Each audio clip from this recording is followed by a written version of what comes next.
नमस्कार दोस्तों। इंडिया पाकिस्तान के अगर आप रिलेशंस को देखोगे ना तो वो 1947 से ही काफ़ी ख़राब रहे हैं और आज भी बहुत ख़राब हैं। आज भी मतलब इंडिया पाकिस्तान रिलेशन में कुछ बचा नहीं है। अगर आप हिस्ट्री देखोगे इंडिया पाकिस्तान के रिलेशन की 1947 से, तो 1947 was such a bloody history of India and Pakistan partition कि उसके बाद से लाजमी भी नहीं है रिलेशंस ठीक होना। और उसके बाद से ना सही मायनों में दोनों तरफ की सरकारों द्वारा कभी कोशिश भी नहीं की गई उन रिलेशन को ठीक करने के लिए। कोशिश नहीं करने का जो रीज़न है, देखो उस टाइम पर जब जो हमारी अर्ली हिस्ट्री थी 1947 के बाद की, तो उस टाइम पे तो इतना ब्लडी पास था और चीज़ें इतनी ज़्यादा एनिमिटी पैदा हो गई थी। चाहे आप रिलीजन वाइज ले लो, चाहे आप पॉलिटिकल लीडरशिप्स के बीच में ले लो, चाहे आप मिलिट्री लीडरशिप के बीच में ले लो, हर फ्रंट पे जो आप देखोगे, आपने कई सारी मूवीज़ भी देखी होंगी कि पॉलिटिकल लीडरशिप या मिलिट्री लीडरशिप की बीच की एनिमिटी काफ़ी ज़्यादा थी। तो उस टाइम पर तो ऐसा बनता भी नहीं था कि हम रिलेशंस पाकिस्तान के साथ में जाएँ ठीक करने। उसके बाद का जो समय आया 60s 70s वाला, उसमें एक बार कोशिश की गई इंदिरा गांधी जी के टाइम पर, लेकिन उस टाइम पर भी बहुत अच्छी कोशिश नहीं की गई। तो जो सही मायने में पहली बार इंडिया पाकिस्तान रिलेशन को ठीक करने की कोशिश की गई थी, वो एक्चुअल में अटल बिहारी वाजपेयी जी की जो सरकार थी 1999 में, उन्होंने लाहौर डिक्लेरेशन के थ्रू ये कोशिश करी थी।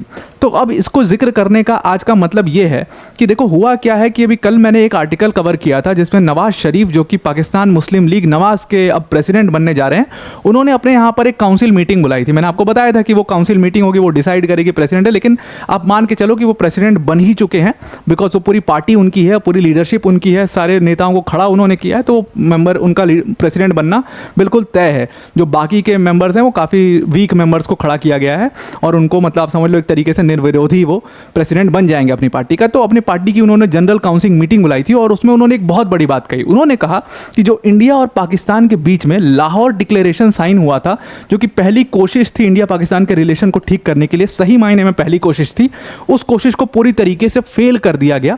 और उसके बाद जो कारगिल वॉर हुआ 1999 में, तो जो ये लाहौर डिक्लेरेशन साइन हुआ था उसके 2-3 महीने बाद ही कारगिल वॉर हुआ। और ये कारगिल वॉर जो है वो इनिशिएट किसके द्वारा किया गया था? वो पूरी तरीके से इनिशिएट पाकिस्तान के द्वारा किया गया था। ऐसा खुद नवाज शरीफ, जो कि उस समय प्राइम मिनिस्टर थे पाकिस्तान के, उनका कहना है। उन्होंने एडमिट किया कि इसमें बहुत बड़ी गलती पाकिस्तान की थी, पाकिस्तान की मिलिट्री की थी। अब इस आर्टिकल को पिक करने का रीज़न एक तो ये भी है कि आपको इस आर्टिकल से समझ में आएगा कि पाकिस्तान की जो पॉलिटिकल लीडरशिप है और पाकिस्तान की जो मिलिट्री लीडरशिप है, दोनों के बीच में कितना फ़र्क है, दोनों का लाइन ऑफ एक्शन कितने डिफरेंट है, दोनों का वे ऑफ वर्किंग कितना डिफरेंट है, वो आपको इस आर्टिकल में पूरी तरीके से समझ में आ जाएगा। खैर, नवाज शरीफ ने ये चीज़ जो कमिट की है, ये चीज़ जो एडमिट की है, वो एक्चुअल में इंडिया के जो उस समय के प्रधानमंत्री थे अटल बिहारी वाजपेयी जी, उन्होंने क्लियर कट कह दिया था कि भाई पाकिस्तान ने पूरी तरीके से इस पूरे मामले में बैक स्टैब किया इंडिया को, पाकिस्तान को, बल्कि पीस ट्रीटी करके इंडिया और पाकिस्तान मिल करके एक बहुत स्ट्रॉन्ग नेशन बनते और जो साउथ एशिया है पूरा, वो पूरे वर्ल्ड में उसका आज जितना रेलेवेंस है उससे कईयों ज़्यादा रेलेवेंस होता। और ये बात उन्होंने ठीक कही नवाज शरीफ ने, जो कही कि अगर ये पीस अग्रीमेंट चल जाता कुछ सालों तक तो बहुत बड़ी पावर्स होती हैं आज इंडिया और पाकिस्तान, जो आज हम देख रहे हैं। खैर, इंडिया तो बहुत बड़ा पावर है ऑलरेडी, पाकिस्तान जो आज इतना बर्बाद है वो उतना बर्बाद नहीं होता, और उनका ये कहना ठीक भी है। आप थोड़ा सा नोटिस करिएगा कि अभी हमारे पास ना हर तरफ बॉर्डर इश्यूज़ हैं। दो तरफ तो प्रमुखता से बॉर्डर इश्यूज हैं ही, पाकिस्तान और चाइना के से। लेकिन पाकिस्तान देखो इतना बड़ा पावर नहीं है कि पाकिस्तान हमारे ऊपर अटैक कर दे, हमें हरा दे, ऐसा तो हो नहीं सकता। पाकिस्तान को ये बात बहुत अच्छे से समझ में आती है, उनकी मिलिट्री लीडरशिप को ये बात बहुत अच्छे से समझ में आती है।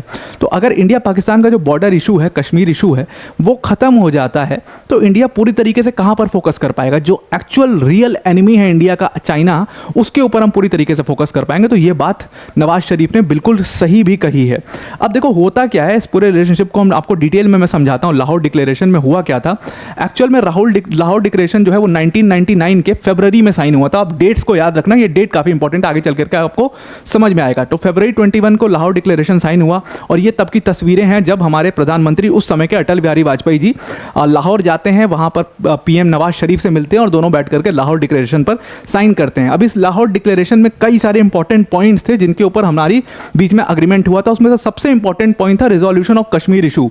अब इस पॉइंट में ये डिसाइड हुआ था कि हम दोनों नेशंस यानी कि इंडिया और पाकिस्तान बैठ करके एक टेबल पर बात करेंगे कश्मीर को लेकर के, और इस मामले को और इस पूरे इशू को बायलैटरली आपस में ही रिजॉल्व कर लेंगे। हमें किसी इंटरनेशनल पार्टनर की इसमें जरूरत नहीं है। और ये बहुत इंपॉर्टेंट चीज़ है। आज भी देखो, आप कश्मीर को हमेशा इस पूरे मुद्दे को इंटरनेशनलाइज करने की कोशिश करते हैं। कभी सऊदी से कंप्लेन करेंगे, कभी ओमान के पास जाएंगे, कभी यूएई के पास जाएंगे, कभी यूएस के पास जाएंगे, कभी यूएन में जाएंगे। तो कश्मीर इशू को बेसिकली कोशिश क्या करते हैं पाकिस्तानी कि हम इसको इंटरनेशनलाइज कर दें। उन्होंने कहा ये सबसे गलत चीज़ है, बल्कि पाकिस्तान को कोशिश करनी चाहिए कि कश्मीर का जो मुद्दा है ये बायलेटरली सुलझ जाए इंडिया के साथ में। बायलेटरली अगर सुलझ जाएगा तो इसमें यूएस की इन्वॉल्वमेंट खत्म, यूएन की इन्वॉल्वमेंट खत्म, तो ये इशू और ईजी हो जाएगा। अभी तो हमने इतना कॉम्प्लेक्स कर दिया इसको कि ये सॉल्व नहीं होने वाला है। तो ये जो बायलेटरल पहली बार इस बारे में डिस्कस किया गया था, ये लाहौर डिक्लेरेशन में ही एक्चुअली डिस्कस किया गया था। उसके बाद दूसरी चीज़ थी सबसे इंपॉर्टेंट, टेररिज्म। कहा गया कि भाई टेररिज्म, और ये नवाज शरीफ ने माना था उस टाइम पर लाहौर डिक्लेरेशन के अंदर में। बाकायदे आप इसका टेक्स्ट पढ़िएगा लाहौर डिक्लेरेशन का, मैं आपको इस पूरे डिक्लेरेशन के जो पॉइंट्स पर साइन हुआ था मैं आपको वो लिंक शेयर कर दूंगा, आप ज़रूर से पढ़िएगा। उसमें नवाज शरीफ ने माना था कि पाकिस्तान जो है वो धीरे धीरे टेररिज्म का अड्डा बन गया है, मतलब गढ़ बन गया है, और बहुत बड़े बड़े टेररिस्ट ऑर्गेनाइजेशन जो हैं वो यहाँ से ऑपरेट कर रहे हैं। ये बात पाकिस्तान के नवाज शरीफ पीएम ने मान ली थी, और उन्होंने कहा था कि जो हम अब ये लाहौर डिक्लेरेशन साइन कर रहे हैं तो इंडिया और पाकिस्तान दोनों मिल करके अपनी अपनी कंट्री में टेररिज्म के खिलाफ एक लड़ाई लड़ेंगे, और जितने भी ये बड़े बड़े टेररिस्ट हैं, उनके जो सरगना हैं, उन सबको जेल में डालेंगे। अब जैसे लाहौर डिक्लेरेशन में नवाज शरीफ ने टेररिज्म के ऊपर क्रैकडाउन करने की बात कर दी थी, इसी से काफ़ी गुस्सा हो गए थे उस टाइम के जो जनरल थे आर्मी के, परवेज़ मुशर्रफ। वो काफ़ी नाराज़ हो गए थे इस चीज़ से। क्यों नाराज़ हो गए थे? बिकॉज अगर आप परवेज़ मुशर्रफ की पूरी पावर देखोगे तो वो कहाँ से आती थी, वो मुस्लिम स्कॉलर्स जो हैं वो उनको पीछे से पुश देते थे, और इन मुस्लिम स्कॉलर्स ने कई सारे टेररिज्म के ऑर्गेनाइजेशंस खड़ा किए हैं, जिसमें सबसे बड़ा नाम आपके सामने है हाफिज़ सईद। हाफिज़ सईद की स्पीचेस में जाकर के स्पॉन्सर करते थे परवेज़ मुशर्रफ उस टाइम पर। हाफिज़ सईद एक जगह पर खड़े होकर हेट स्पीच दे रहा है इंडिया के खिलाफ, और परवेज़ मुशर्रफ बगल में कुर्सी लगाकर बैठे हुए हैं और तालियां बजा रहे हैं हाफिज़ सईद की इस बात पर। तो परवेज़ मुशर्रफ की पूरी पॉलिटिक्स जो है या पूरा उनका पावर गेम जो है वो पीछे से supported by this terrorist organisation था। तो परवेज़ मुशर्रफ को ये बहुत परवाह थी इस चीज़ की कि अगर टेररिज्म के ऊपर ये लोग अटैक करेंगे और टेररिस्ट को उठा करके जेल में डालेंगे तो मेरा तो रेलेवेंस खत्म हो जाएगा। बिकॉज जो पूरी इंडिया पाकिस्तान की एनिमिटी है वो एक ग्राउंड बनाया गया टेररिज्म को खड़ा करने के लिए पाकिस्तान में। अब वो ग्राउंड ही खत्म हो जाएगा, इंडिया पाकिस्तान की एनिमिटी खत्म हो जाएगी, तो फिर टेररिज्म का क्या करना? ये टेररिस्ट जाएंगे कहाँ? ये ऑर्गेनाइजेशंस चलेंगे कैसे? ये रन कैसे होंगे? ये फंडिंग कैसे उठाएंगे? बहुत सारी क्वेश्चंस थे। तो इसलिए परवेज़ मुशर्रफ बिल्कुल भी नहीं चाहते थे कि लाहौर डिक्लेरेशन सक्सेसफुल हो। इन दो पॉइंट्स के अलावा उन्होंने और भी कोशिश करी। उन्होंने कहा कि हम सार्क जो है, उस समय आपको पता है कि उस समय एक डील साइन हुई थी, South Asian Association for Regional Cooperation, और ये जो सार्क पर साइन हुआ था ये इंडिया पाकिस्तान दोनों इसके मेंबर थे। तो सार्क के जो गोल्स थे साउथ एशिया को एक बड़ा ग्लोबल पावर बनाने का, उसमें इन्होंने कहा था कि हम पूरी तरीके से सार्क के गोल्स पर कमिट होंगे, हम अच्छा इकोनॉमिक ग्रोथ लाएंगे और ये सारी चीज़ों पर। तो सार्क के कमिटमेंट को भी इन्होंने साइन किया था। इन्होंने कहा था कि हम इस पर करेंगे। बाकी इन्होंने ह्यूमन राइट्स के प्रोटेक्शन के बारे में बोली थी। मतलब मेन पॉइंट इसमें मेजर दो इशू थे, टेररिज्म एक सबसे बड़ी प्रॉब्लम इंडिया के लिए, और दूसरा कश्मीर इशू, और इन दोनों को ही फेल करना चाहते थे परवेज़ मुशर्रफ पूरी तरीके से। उसके बाद क्या हुआ, अब यहाँ पे आपको डिफरेंस समझ में आएगा पॉलिटिकल लीडरशिप के डिसीजन मेकिंग का और मिलिट्री लीडरशिप के डिसीजन मेकिंग का।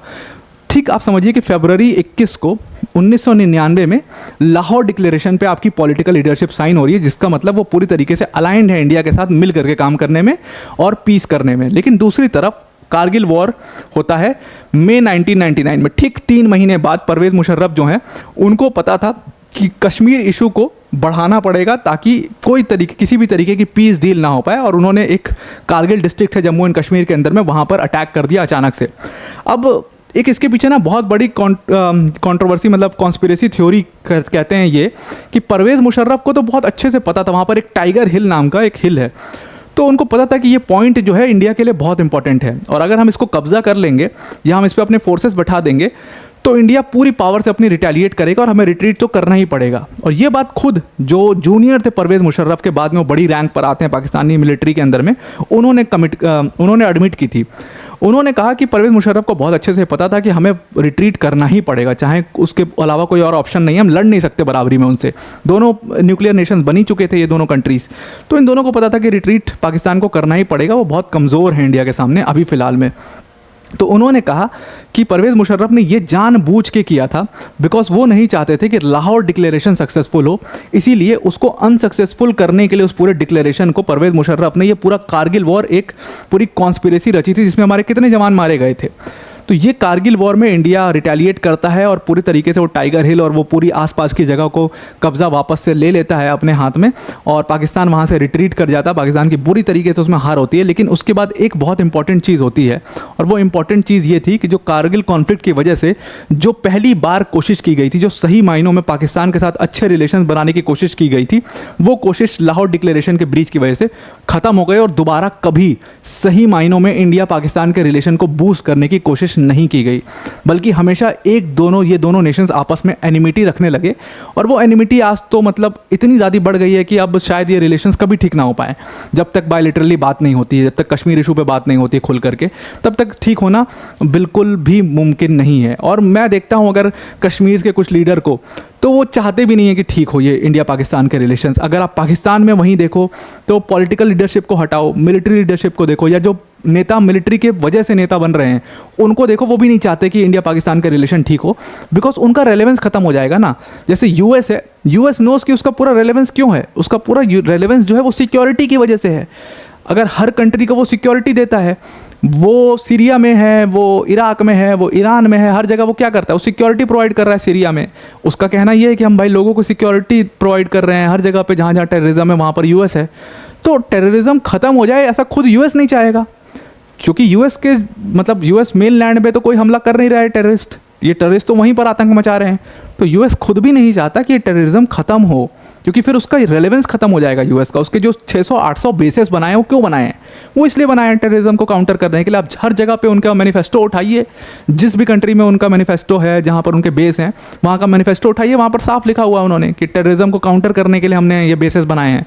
तो टेररिज्म खत्म होगा तो यूएस का रेलेवेंस खत्म हो जाएगा। ठीक उसी तरीके से इंडिया पाकिस्तान की एनिमिटी खत्म होगी तो पाकिस्तान में जो बड़े बड़े हाफिज़ सईद ये सब बैठे, मौलाना मसूद अजहर जैसे मौलाना बैठे हुए हैं, इनका रेलेवेंस ख़त्म हो जाएगा। और उसके बाद पाकिस्तानी मिलिट्री के बड़े बड़े जनरल्स जो कि इतने सारे मेडल्स लगा करके घूमते हैं यूके में बड़े बड़े बिल्डिंग लेकर के, उनका रेलेवेंस खत्म हो जाएगा। तो वो नहीं चाहते हैं कि ये enmity at the first place खत्म हो।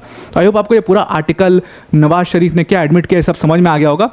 अब वीडियो को एंड करने से पहले एक छोटी सी अनाउंसमेंट अनअकैडमी टीम की तरफ से, दैट अनअकैडमी ने यूपीएससी सीएससी 2023 में 300 से भी ज़्यादा सिलेक्शंस दिए हैं। और इन सिलेक्शंस में हमारे all India rank 1 Aditya Shrivastava sir, जो वो भी हमारे ऑनलाइन प्लेटफॉर्म के लर्नर थे। तो आप समझ सकते हो किस तरीके की क्वालिटी जो है अनअकैडमी आपको प्रोवाइड करती है। तो अब अनअकैडमी टीम ने जो ये सक्सेस थी इसको सेलिब्रेट करने के लिए अपनी वर्ल्ड अफेयर्स के ऑडियंस के साथ आज तक का यूपीएससी सीएससी का बिगेस्ट एवर प्राइस ड्रॉप किया है। जो यूपीएससी सीएससी के प्रिपरेशन में एक बच्चे को 1 लाख, 1.5 लाख, 2 लाख तक रुपए खर्च करने पड़ते हैं, वो कोर्स फीस हमने कम करके ऑलमोस्ट 29,999 कर दी है। अब इसमें आपको क्वालिटी एजुकेशन इतनी फीस में मिलेगी। इसके साथ साथ आप समझिए कि टॉप क्वालिटी एजुकेटर्स पूरे इंडिया के आपको इसमें पढ़ा रहे होंगे, just like Mrinal sir, Pratik sir, Sudarshan sir, Siddharth sir, Madhukar sir जैसी फैकल्टीज, आपको सारी टॉप फैकल्टीज इंडिया के आपको यहाँ पर पढ़ा रहे होंगे। आपको सिंपली क्या करना है, आपको डिस्क्रिप्शन में लिंक दिया हुआ है, वहाँ पर जाना है और उस लिंक पर जा करके जहाँ पर यूज़ कोड का ऑप्शन आएगा वहाँ पर आप APYT10 बस आप लिख दीजिएगा, तो आप ये कोर्स को इस प्राइस पर परचेज कर पाएंगे। नाउ आई होप आपको ये पूरा आर्टिकल समझ में आ गया होगा। तो आज के लिए इतना ही। Thank you and have a nice day.